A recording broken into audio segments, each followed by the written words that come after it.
Now let's talk about a case. This is a 45-year-old right-handed man who works as a software engineer and presents with new complaints of numbness in the hands.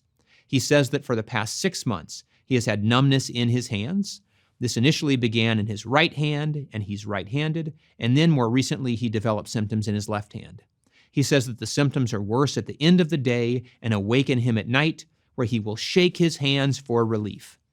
He reports numbness and tingling in the first 3 digits of each hand, so the first, second, and third digit in each hand.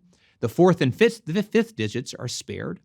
Over the past few weeks, he has noticed subjective weakness in the right hand with opening jars around his home.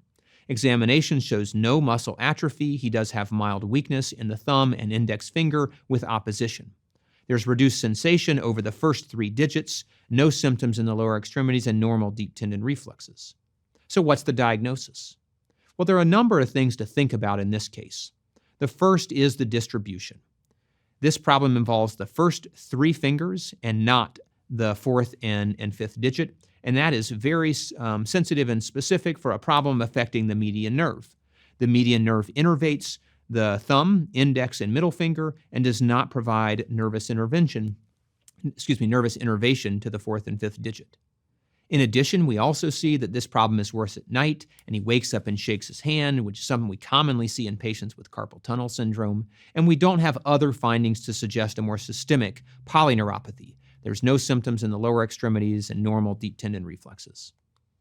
So, what's the diagnosis? Is this carpal tunnel syndrome, AIDP or Guillain-Barré syndrome, diabetic polyneuropathy, or a cervical radiculopathy? This is not the typical presentation for diabetic polyneuropathy. That's a chronic onset, length-dependent polyneuropathy that begins in the legs and ascends into the hands, and we don't have any of those symptoms present in this patient.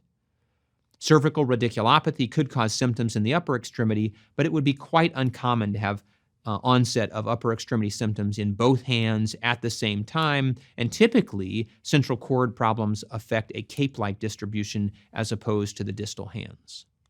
And then lastly, AIDP or Guillain-Barré presents with a sudden rapid ascending polyneuropathy and not focal neuropathic symptoms only in the hands.